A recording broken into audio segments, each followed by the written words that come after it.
안녕하십니까. 날이 참 많이 더워졌습니다. 어제 이곳의 기온이 영상 30도까지 오르는 폭염의 날이었습니다.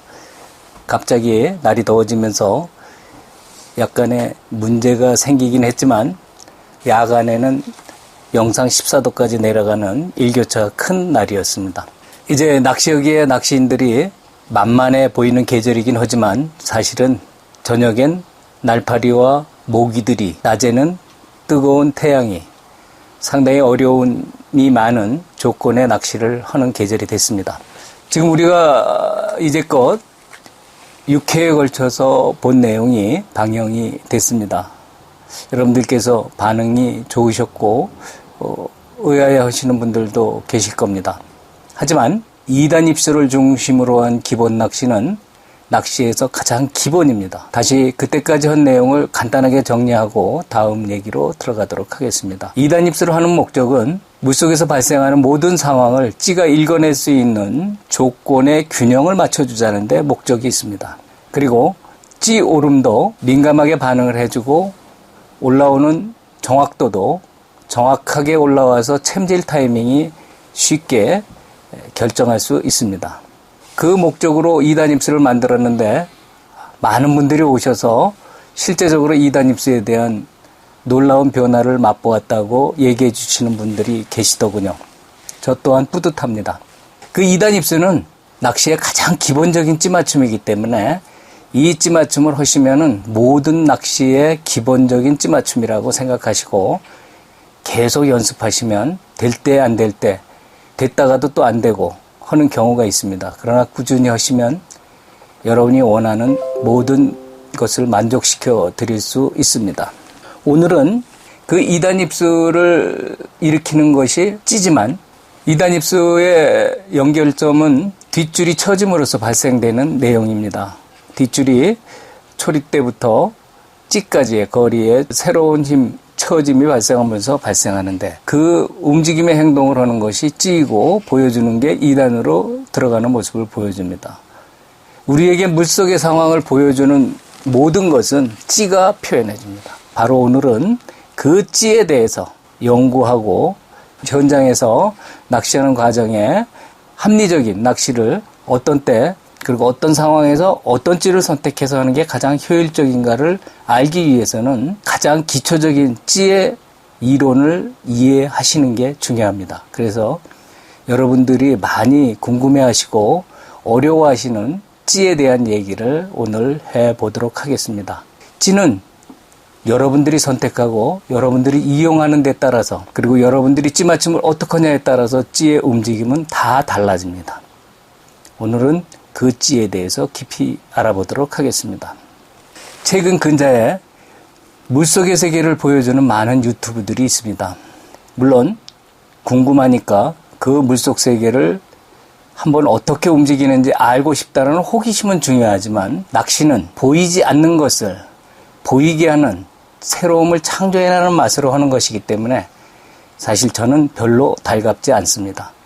그러나 많은 분들이 그 유튜브에서 찌의 움직임이나 추의 움직임이나 물고기가 먹이를 먹는 여러 가지의 모습들을 실제적으로 보시게 돼서 그 영상을 밑바탕으로 해서 찌맞춤이라든지 낚시를 다시 잘 해보시면 큰 도움이 되실 수 있습니다. 하지만 낚시를 오래 한 분들은 그 물속의 세계를 찌 하나로 다 읽어낼 수 있습니다. 낚시에 있어서 찌는 70%의 부분을 감당한다고 저는 생각하고 있습니다. 낚시에서 찌만 해결하면 더 들어가서 찌, 찌맞춤, 그리고 응용 등을 연결해서 잘 응용만 하시면 고기 잡는 건 일도 아니라는 그런 얘기를 드리고자 합니다. 물속에서 벌어지는 상황을 본 것 같이 마치 그림을 그리듯 또는 동영상을 보듯이 찌 하나하나 움직임으로 읽어낼 수 있다는 거, 이거는 진짜 너무너무 재밌습니다. 바로 보이지 않는 세계를 보이도록 하는 게 찌입니다. 우리는 찌만 쳐다보고 밤새도록 찌만 쳐다보고 찌만 자꾸 쳐다보고 있습니다. 그 찌의 움직임을 보기 위해서.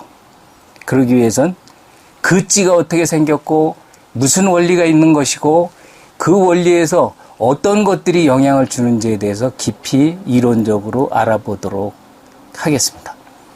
아마 여태까지 생각하셨던 것과 조금 차이나는 부분들도 있을 것이고, 기존에 잘 만들어서 판매하시는 여러 가지 유명하신 분들의 찌들이 있습니다. 그 찌들은 다 개성이 있고 나름대로 잘 사용하시면 여러분의 보석, 여러분의 진짜 진주 같은 그런 보물이 될 수 있습니다. 자, 오늘 보통의 낚시에서 찌는 어떤 역할을 구체적으로 해주는지에 대해서 알아보도록 하겠습니다. 그 이전에 칠판을 잠깐 보고 찌에 대한 개념을 설명해 드리도록 하겠습니다.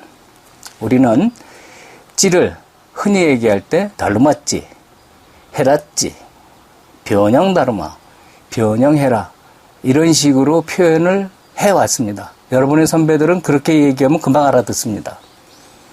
근데 이 말들은 일본식의 과거에 번역본 책에서 다루었던 말들이기 때문에 용어를 새롭게 정리할 필요가 있고, 그 찌에서 진짜 중요한 요소인 과학적인 이론을 근거로 한 찌에 대한 원리를 이해하시면 훨씬 도움이 되실 겁니다. 뒤편에 있는 칠판을 보도록 하겠습니다. 시작하겠습니다. 제가 찌의 형태 분류라고 명칭을 붙였습니다. 이것은 제가 그동안 오랜 동안 다양한 찌들을 사용하면서 접하면서 만든 사람의 의도는 무엇일까? 이걸 역으로 생각해 봤습니다. 다 이론이 있더라고요. 그렇다면 이것을 어떻게 분류하는 것이 좋을까? 아까 말씀드렸듯이 다루마형, 다루마라는 것은 일본의 달마 대사의 달마입니다. 달마를 일본식 표현으로 다루마라 그럽니다.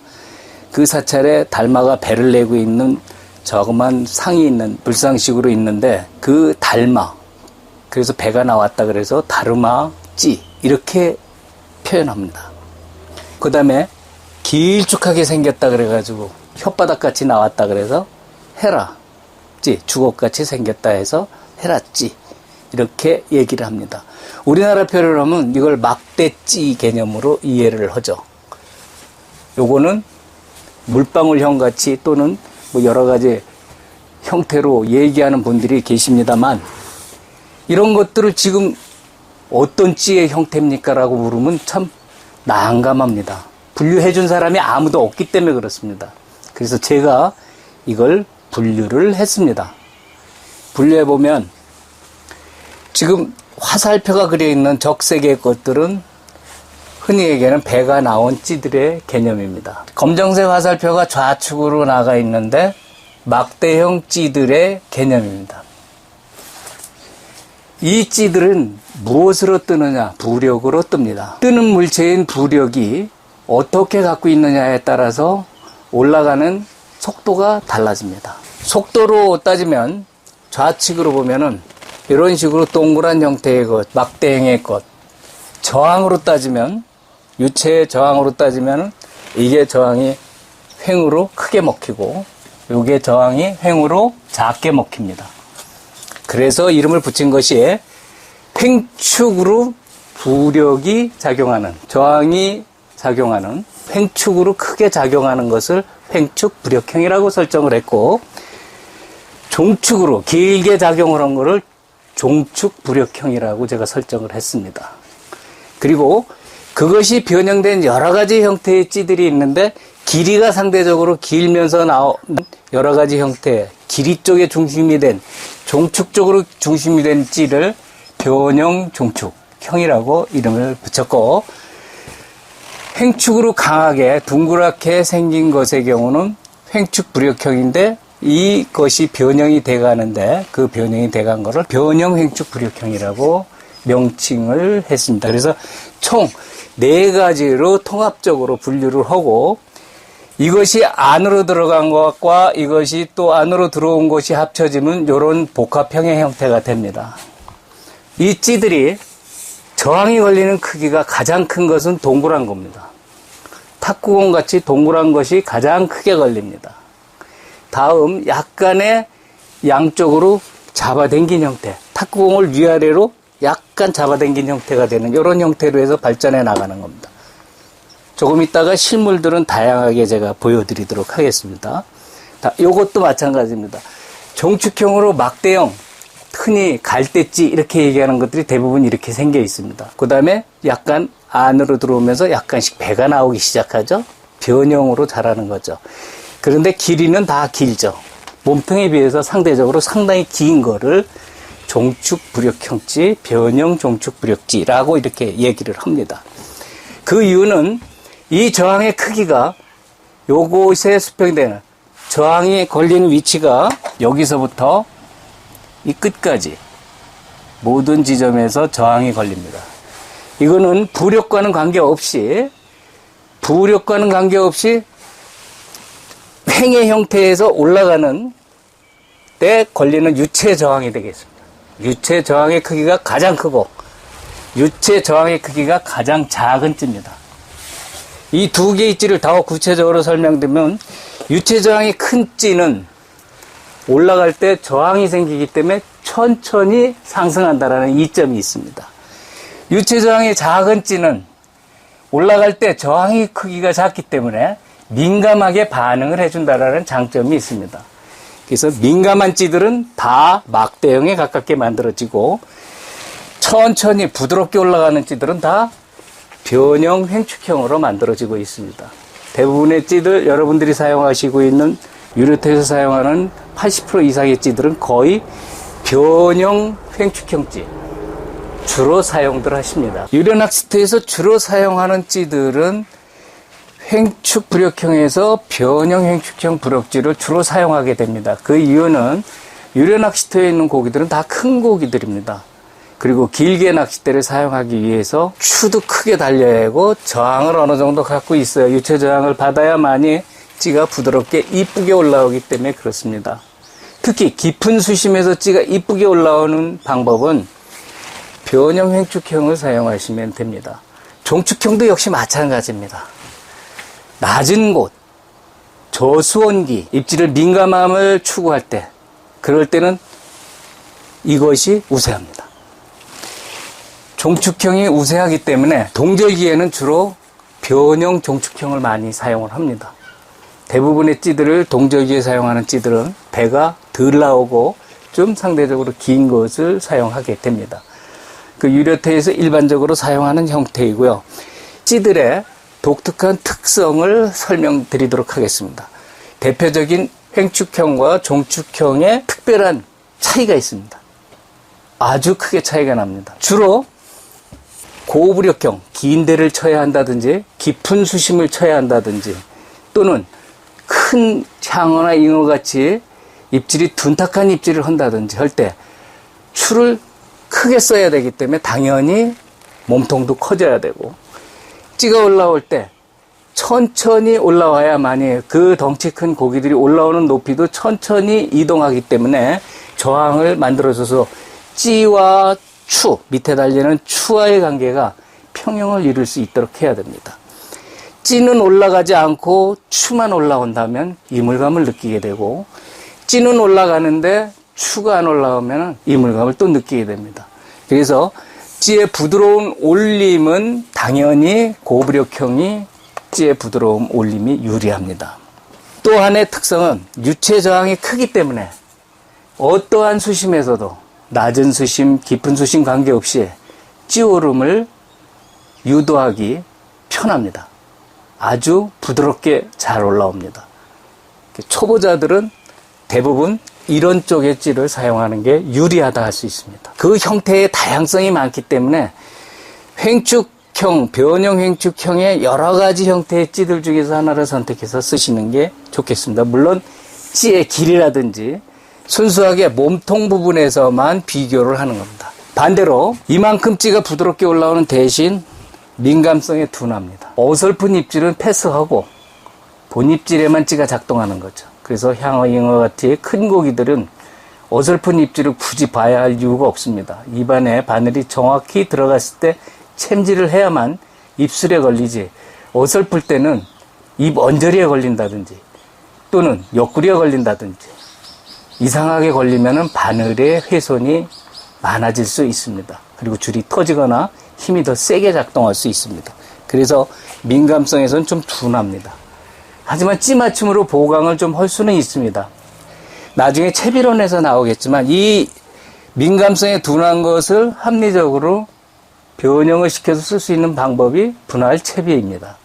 고부력을 저부력화해서 민감성을 가미시키는 것을 분할 채비법의 기본적 이론입니다. 그건 채비론에서 깊이 다루어 드리도록 하겠습니다. 이제 반대로 그럼 저부력형 막대형 찌의 경우는 어떤 현상이 나타나냐?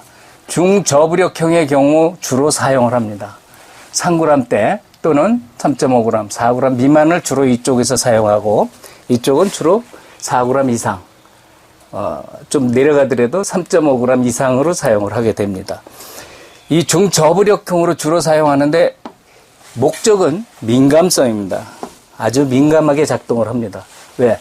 저부력형이고 유체 저항에 덜 걸리기 때문에 밑에서 작용하는 작은 힘이라도 찌가 잘 읽어줍니다. 과거에는 전부 이런 형태의 찌들을 썼죠. 그게 과거의 찌의 소재가 거의 다 부들이라든지 수수깡이라든지 갈대라든지 이런 거를 소재로 해서 사용을 했습니다. 손쉽게 자연에서 구할 수 있었기 때문에 그 이후에 오동 형태가 나오면서 이런 둥그런 찌가 나오기 시작합니다. 부들이나 갈대 또는 공작 깃털 등을 사용을 하는데 주 목적은 예민함을 위해서입니다. 그래서 동절기나 수심이 낮은 곳에서 찌의 작동을 빠르게 해주기 위해서 이것을 사용합니다. 유체저항이 작아서 찌오름은 그대로 쭉 올라옵니다. 근데 가령 이러한 것을 여기를 몸통이 크게 이렇게 해가지고 막대형으로 만들어서 사용을 하면 흔히 얘기하는 사탕찌 긴 거와 같습니다. 그런 것을 사용하면 어떤 현상이 나오냐? 고부력은 찌가 반작용, 운동관성이 작용하면 작용 반작용에 의해서 많은 힘이 생성이 됩니다. 그래서 찌가 오를 때 빨리 솟아오를 수 있는 조건이 되기 때문에 유체저항으로 잡아주는데 여기서는 유체저항이 작기 때문에 상당히 빠르게 올라옵니다. 그래서 사탕찌 종류라고 흔히 얘기하는 길쭉한 몸통의 찌, 이렇게 굵은 형태로 이런 사인펜 매직같이 굵은 형태로 사용을 해가지고 찌를 만들면은 이 찌는요 뿅 그러고 올라옵니다. 뿅 그러고 올라옵니다. 고기가 반응하는 것보다 더 빠르게 반응하듯이 상당히 많이 올라옵니다. 문제는 빨리 와서 챔질 타임을 맞추기가 어렵습니다. 적당히 찌가 처음에 움직일 때보다 어느 정도 올라가면은 그 다음에는 관성의 법칙에 의해서 찌의 상승 부력이 상당히 커지기 때문에 찌가 빨리 솟아오르는데 그렇게 되면 물고기와 추가 일직선 수평이 되는 게 아니라 물고기가 바늘을 물고 올리는 만큼 올라오는 게 아니라 더 빨리 올라오는 현상이 나타나서 입에 있는 바늘이 추보다 밑에 있게 됩니다. 그러면 물고기가 이물감을 느낍니다. 뱉어버립니다. 그 챔질 타임이 맞지 않는 겁니다. 이러한 특성들을 갖고 있습니다. 이 찌들은 다 사용하는 찌고 어디서나 다 사용할 수 있습니다. 아무 때나 사용할 수 있습니다. 단지 전문가 단계에 올라가시면 좀 더 멋있는 찌오름, 좀 더 민감한 찌오름, 그때그때 선택의 기준이 되는 걸 지금 설명을 드리는 겁니다. 가령 수심이 깊은 데 가서 이런 작은 형태의 막대찌를 썼다. 반응이 나쁩니다. 저부력이 낮은 데서 써야 반응이 좋지 수심이 깊은 데서 저부력 막대형 찌를 쓰면 반응이 잘 안 나타납니다. 나타나도 정확성이 떨어지고 힘의 전달이 나쁩니다. 그러니까 수심이 낮은 곳에서 쓰다가 수심이 깊어진 곳에 갈 때는 막대형 찌는 대상이 안 됩니다. 변형 종축형으로 가거나 변형 횡축 부력형으로 가면은 정상적으로 입질을 받으실 수 있습니다. 찌를 통해서 입질을 패턴을 변화를 줄 수 있다는 얘기입니다. 내 찌는 뭐 좋아서 잘 올라와. 그거는 상황에 따라서 달라집니다. 그렇기 때문에 그 상황에 따른 찌의 선택은 낚시하는 사람들이 상당히 중요합니다.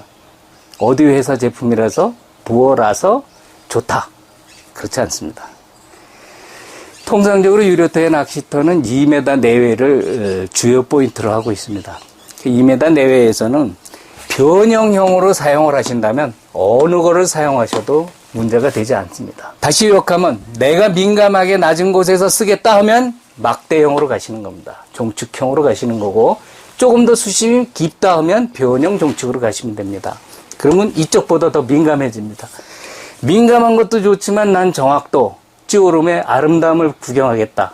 2m 이상의 수심에서 난 좀 더 아름답게 하겠다면 변형 종축형에서 더 깊은 물에서 긴 찌를 쓰고 싶다. 1m 찌를 쓰고 싶다면 당연히 횡축 부력형으로 사용을 하시면 가장 좋습니다. 변형 횡축과 변형 종축은 비슷한 개념으로 접근해서 결국은 가운데서 만나게 됩니다. 풍선을 잡아당겨서 동그란 걸 당기면 길쭉해지는 거고, 풍선을 길쭉한 거를 밀어놓으면 동그래집니다.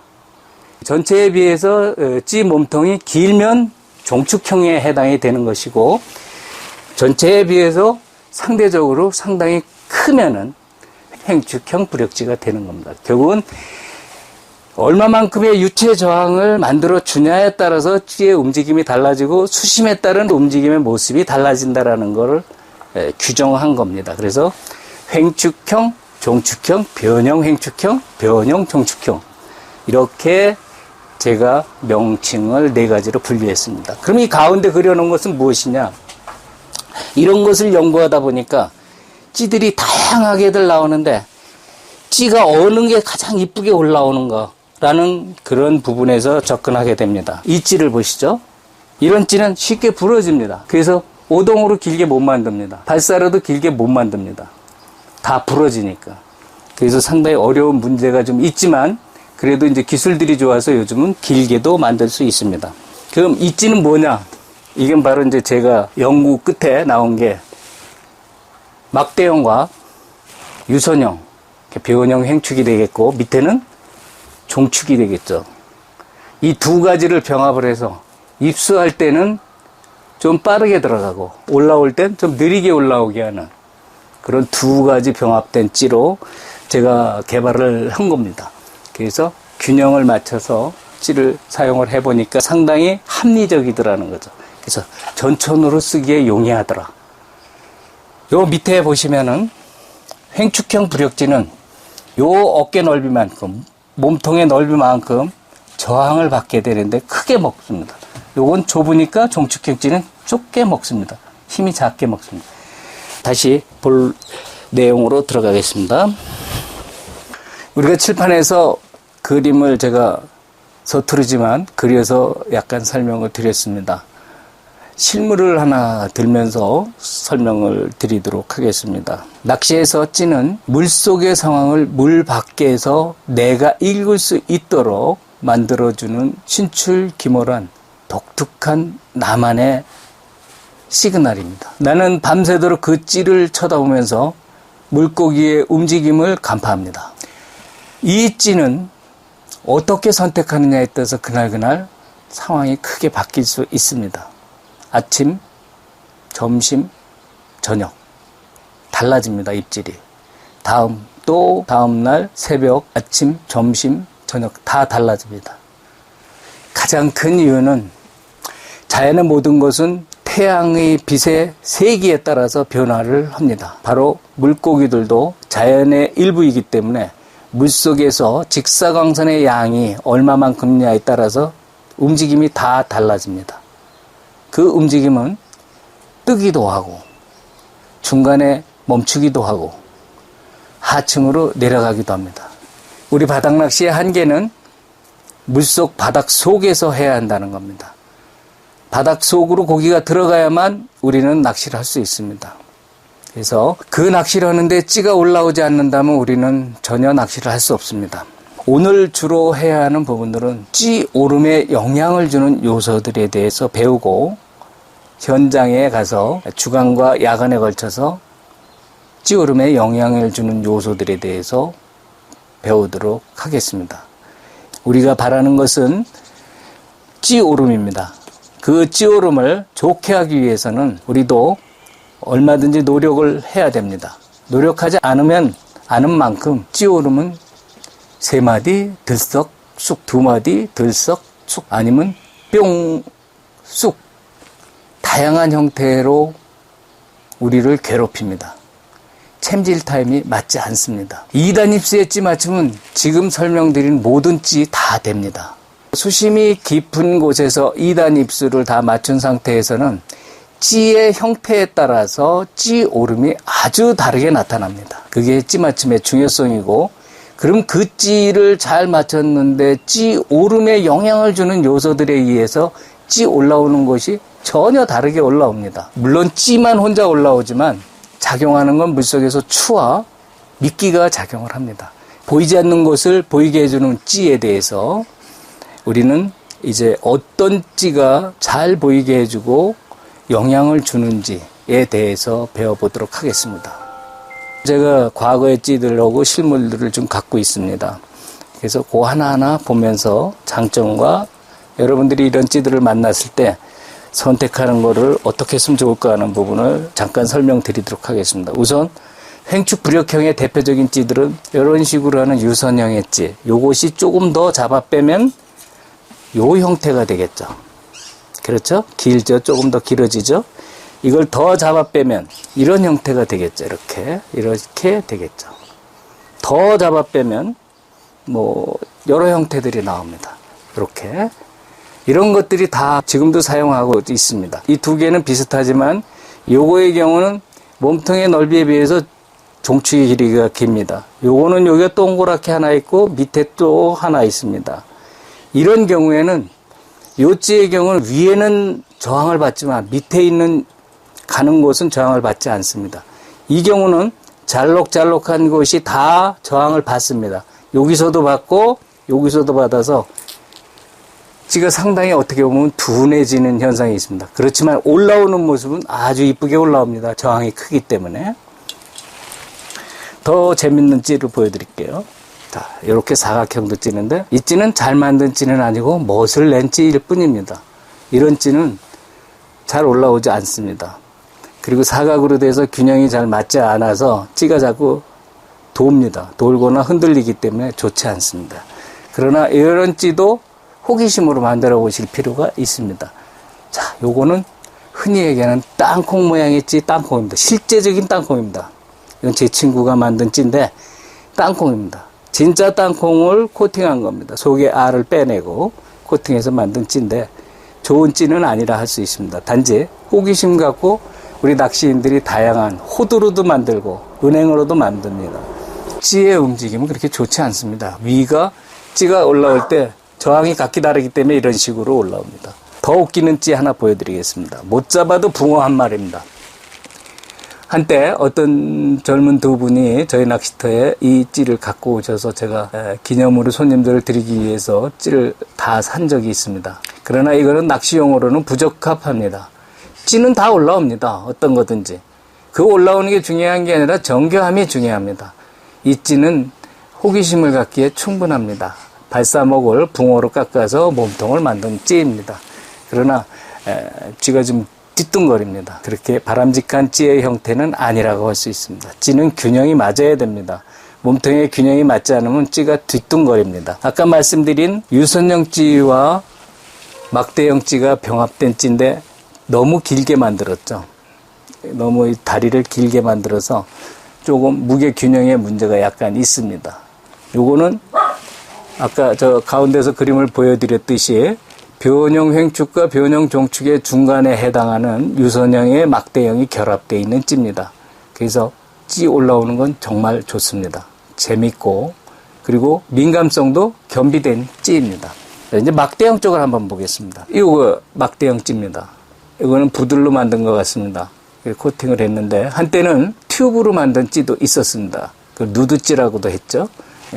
뭐 동그란 것도 있었지만 이런 형태의 것도 있었습니다. 그리고 이런 것 부들 종류로 만든 찌입니다. 수수깡 또는 부들로 만들면 이런 형태가 나옵니다. 이게 막대형 찌이면서도 아주 깨끗한 입질을 주는 찌입니다. 내림할 때 사용 많이들 하시죠. 또는 중충할 때도 이 찌를 사용합니다. 요거는 아마 중충용으로 만든 것 같습니다. 이런 형태의 막대형이지만 약간 배를 준 형태가 있죠. 자, 이게 전형적인 막대형 부들찌입니다.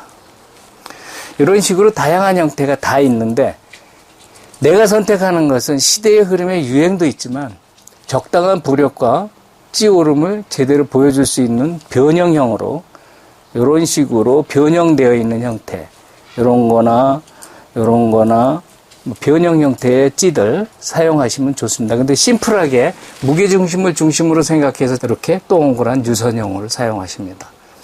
아주 무난한 찌죠.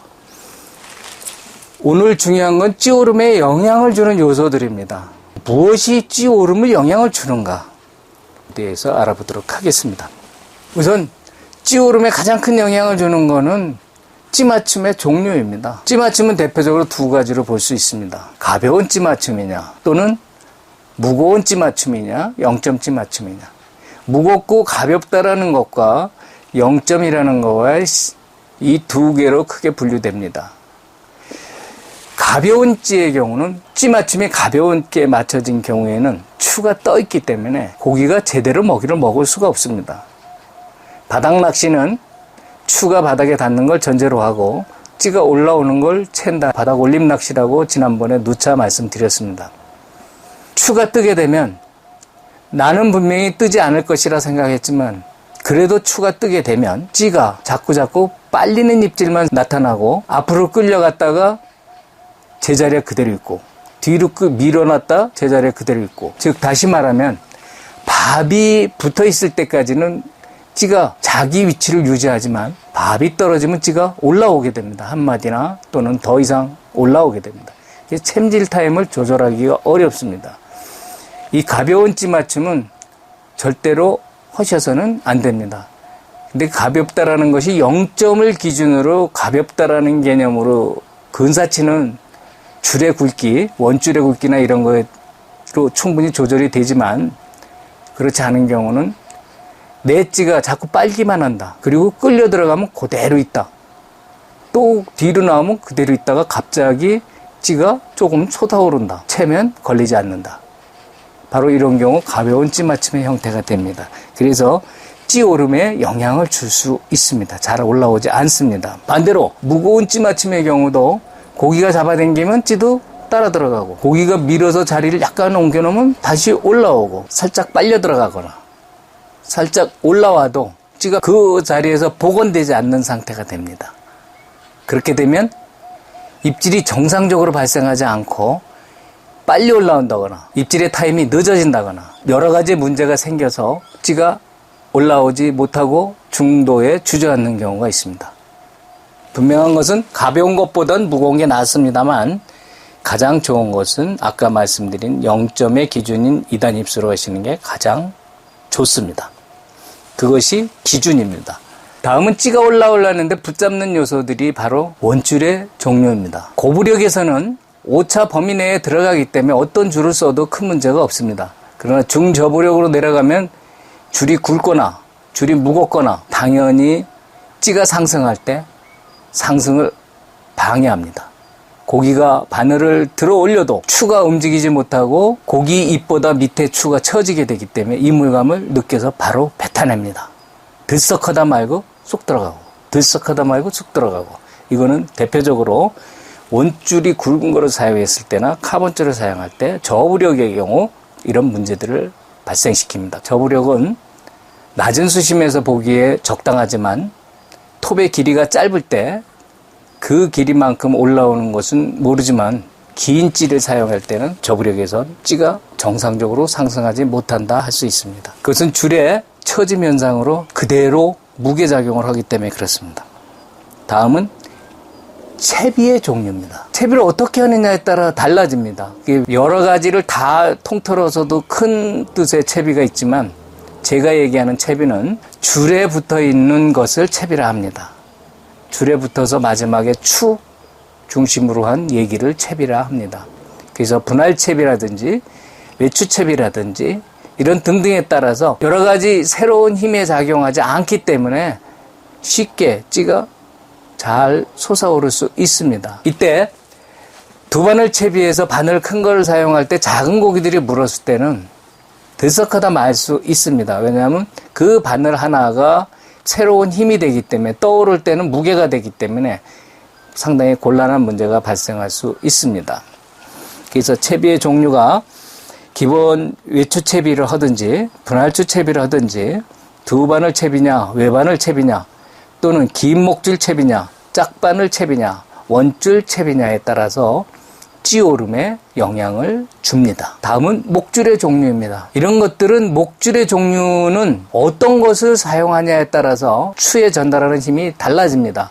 둔탁하게 전달이 되느냐, 민감하게 전달이 되느냐, 느리면서도 길게 전달이 되느냐, 이런 것들의 목줄의 굵기, 목줄의 소재에 따라 다릅니다. 그래서 목줄은 이물감을 느끼지 않는 부드러운 줄로 사용하는 것이 중요합니다. 끊어지지 않을 정도의 인장 강도를 가지면서 뻣뻣하지 않고 부드러운 거, 때로는 긴 게 유리할 수도 있지만 적당한 길이, 물고기가 바늘에 있는 밥을 먹을 때 이물감만 느끼지 않고 어떤 주변의 장애물감을 느끼지 않을 정도의 수준, 그런 목줄을 사용하시면 됩니다. 찌 몸통의 소재입니다. 아까 말씀을 드렸죠? 찌 몸통이 크냐 작으냐에 따라서 유체 저항이 다르기 때문에 올라오는 속도가 다 다릅니다. 유체 저항 크기가 다르기 때문에 그런 것들은 찌 몸통의 소재에 따라서 동일한 부력을 가지려면 자중이 많은 소재들은 몸이 커져야 되고 자중이 적은 소재들은 몸이 작아도 부력이 큽니다. 대신 몸이 커지면은 유체 저항이 커지기 때문에 느리게 이동할 수 있는 유리한 점도 있지만 민감한 입질을 볼 수 없다는 단점도 있습니다. 그것이 찌 몸통의 소재의 종류에 따라서 찌오름도 달라진다라는 논리입니다. 다음은 찌톱의 소재와 굵기입니다. 찌 몸통에 찌 꼭대기까지 올라오는 눈금 있는 톱을 말하는데 어떻게 해서 생겼는지 말은 모르겠습니다. 이거에 대한 연구한 얘기를 조금 설명을 드리면 톱은 솔리드 톱, 카본 톱이라고 과거에 이름을 붙여서 사용을 해왔습니다. 그러다가 자연스럽게 찌톱 이렇게 돼버렸습니다. 어떻게 보면 합성어라고도 할 수 있지만 한국말과 영어가 짬뽕이 된 거죠. 그래서 저는 순수하게 우리말로 솥대라고 얘기를 합니다. 찌솥대, 솟아오르는 대. 동구 밖에 있는 오리를 매달아 놓은, 세워놓은 솥대죠. 솥대라고 하면은 우리 찌의 올라옴을 좀 표현하는데 좀 부드럽지 않나 해서 저는 솥대라고 개인적으로 사용하고 있습니다. 저는 어떻게든지 한글화 시켜서 우리의 고유의 말을 이용해서 완전히 우리 것화 시키기 위해서 솥대라는 말을 썼습니다. 가끔 제가 솥대라고 쓰더라도 오해 없으시기 바랍니다. 대나무는 과거에 솔리드 탑이 없을 때 대나무 껍데기 삶아서 껍데기를 건조시켜서 눈금자를 만들어 쓰는 것을 대나무 톱이라고 합니다. 카본 또는 PVC 대롱, 튜브 톱이죠. 이게 영어로 쓸 땐 톱이 맞습니다. 튜브 탑, 톱이 아니라 탑이죠. 뭐 여러 가지 형태들이 굵기에 따라서 다릅니다. 이것은 뭐냐면 표면 장력의 문제입니다. 아까 그거는 몸통은 유체 저항이지만 톱은 표면 장력입니다. 물 표면에서 물 밖으로 나오기 위해서 그 순간 작용하는 표면 장력 적지 않습니다. 거의 표면 장력은 2마디 정도의 영향을 줍니다. 뭐 대략적으로 그렇게 영향을 주기 때문에 표면 장력을 무시할 수가 없습니다. 최초에 올릴 때 그 힘, 그것이 계속해서 표면 장력이 발생합니다. 솥대에 굵기가 대퍼가 있는, 경사가 있는 톱이 있고 스트레이트, 직선형으로 되어 있는 일자형 톱이 있습니다. 이런 것들이 다 영향을 주게 됩니다. 그래서 표면 장력이 걸리는 부분 때문에 솥대의 굵기는 완전히 반비례합니다. 굵으면 굵을수록 솥대는 덜 올라올 수밖에 없습니다. 저항이 크기 때문에. 하지만 뭐 상황에 따라서 찌가 안 올라온다는 얘기는 아닙니다. 고기가 들어 올리면 무조건 다 올라옵니다. 그렇지만 민감한 상황에서를 기준으로 해서 얘기할 때 솥대의 굵기는 찌오름에 반비례한다는 것이 일반적인 찌의 논리입니다. 다음 자연적인 요소입니다. 바로 이 자연적인 요소가 상당히 중요한데 고기의 위치가 달라지기 때문에 달라지는 겁니다. 고기가 깊이 있다 올라오면 당연히 찌는 1m도 올라옵니다. 근데 고기가 깊은 데 있다가 1m만 올라가면은 내 찌는 한 6, 70 정도 이상 올라오기 힘듭니다. 바닥 먹이를 먹고 올라온다면 30cm밖에 못 올라옵니다. 최대. 보통 20 내외로 올라옵니다. 한 뼘 올라오는 거죠. 고기찌가 계속해서 한 뼘 올라온다는 얘기는 고기가 하층에 있다는 얘기입니다. 바닥에 가깝게. 그래서 이런 것들은 찌오름이 자연적인 요소에 의해서 결정이 되는 겁니다. 일조량이 강하다. 고기가 봄철 같은 경우는 뜹니다. 반대로 여름철 같은 경우는 일조량이 강하면 일정 온도가 넘으면은 다 가라앉습니다. 피서갑니다. 밑으로. 밑에가 시원하기 때문에. 빛의 양에 의한 온도 변화의 자연적인 요소이고, 또한 수온도 마찬가지입니다. 봄철에와 여름철, 가을철 다 다릅니다. 수온이 절대 수온과 상대 수온이 있는데, 기온 또는 기상이 있는데 다 그때그때 찌오름이 다릅니다. 이런 것들은 여러분들이 체험하지 않으면 느껴볼 수 없는 일들입니다. 다음, 대기 온도와 주야 일교차도 영향을 줍니다. 대기 온도가 높고 야간 기온이 급격하게 떨어지면 일시적으로 고기들이 입질을 덜 할 때가 있습니다. 그러다가 후반야로 넘어가면 갑자기 폭발 입질을 받게 됩니다. 그건 대류가 끝나기 때문에 그렇습니다. 이런 걸 대류 현상이라고 얘기합니다. 이런 일교차에 의한 대류, 이런 것들이 찌오름에 영향을 아주 크게 줍니다. 또 바람이 분다든지 물에 대류 현상이 있다든지 물이 수시로 올라갔다 내려갔다, 댐 낚시하실 때 그런 경우를 많이 겪으실 겁니다. 물수위 올라갔다 내려갔다 할 때 이 찌오름에 아주 막대한 영향을 줍니다. 다음은 찌오름이 가장 이쁜 거는 맑은 물이 아닙니다. 적당하게 수질이 탁한 상태로 있을 때 약간 뿌연 상태의 물이, 바가지를 떠보면 맑은데 눈으로 보면 뿌연 상태에, 그럴 때가 이 찌오름이 아주 좋습니다. 탁도, 비가 와가지고 흙탕물이 들어왔을 때 입질이 좋을 수도 있지만 반대로 자꾸 끌고 가는 입질만 하는 경우도 많습니다. 그런 것들이 다 찌오름에 영향을 주는 요소들입니다. 또 장애물이 있느냐 없느냐에 따라서 찌오름이 달라집니다. 지형이 경사가 졌느냐 안 하느냐에 따라서 달라집니다. 앞경사, 내가 있는 곳이 높고 물속으로 갈수록 깊어지는 경사 지역에서 낚시를 할 때는 고기를 앞으로 유도하면은, 나와 같이 얼굴을 쳐다보면서 유도하면은 찌오름은 무조건 좋습니다. 누구보다도 찌오름이 좋게 올라옵니다. 그것은 고기가 전면으로 이동하기 때문에, 그 경사도를 따라서 상승하기 때문에, 고기는 상승할 수밖에 없기 때문에 그렇습니다. 이런 것들이 큰 영향을 주고, 궁극적으로는 어종의 크기입니다. 어종별 특성, 입의 형태와 또는 그 고기의 크기에 따라서 많이 달라집니다. 체고가 높은 고기일수록 찌를 많이 밀어 올릴 수 있습니다. 꼭 그런 것은 아니지만 조건상으로 그렇게 형성이 될 수 있습니다. 최근 유료 낚시터에 들어오는 고기들은 자연산 고기라기보다 양식산 고기의 잡종붕어로 체고가 높습니다. 그래서 초기 입질은 좀 많이 올라옵니다. 근데 이제 올라오는 거는 상황에 따라서 많이 차이가 나기 때문에 그런 점을 참고하시면 되겠습니다. 이와 같이 찌의 오름에 영향을 주는 요소들은 한 가지가 아니라 아주 다양합니다. 찌가 왜 이렇게 안 올라와? 찌 때문일까? 그거 아니라는 얘기가 결론이고, 그거에 맞는 찌를 적당히 바꾸시는 것도 중요하고, 찌 맞춤도 그에 맞게 적당히 잘 해주시는 게 중요합니다. 근데 더 중요한 건 자연적 조건이 고기를 깔아앉게 하거나 아니면 아주 뜨게 하면 전혀 입질의 형태들이 달라집니다. 멋진 입질, 많이 올라오는 입질은 단순히 찌가 하는 것이 아니라 이와 같이 많은 조건들의 것들이 작용해서 이루어지는 일입니다. 물속에 있는 내용을, 물속에 있는 밥을 먹는 물고기들이 하는 행동을 찌로 읽어낼 수 있다. 이거 대단한 겁니다. 그래서 찌를 시그널이라고 합니다. 신호기. 물속의 상황을 물 밖에 보여준다. 물 밖으로 보여준다. 그래서 이 찌를 앞으로 계속해서 찌를 중심으로 한 영상을 제작을 할 겁니다. 오늘은 찌오름에 영향을 주는 요소들이라는 내용을 주된 내용으로 해서 찌의 4형태를 분류해 봤습니다.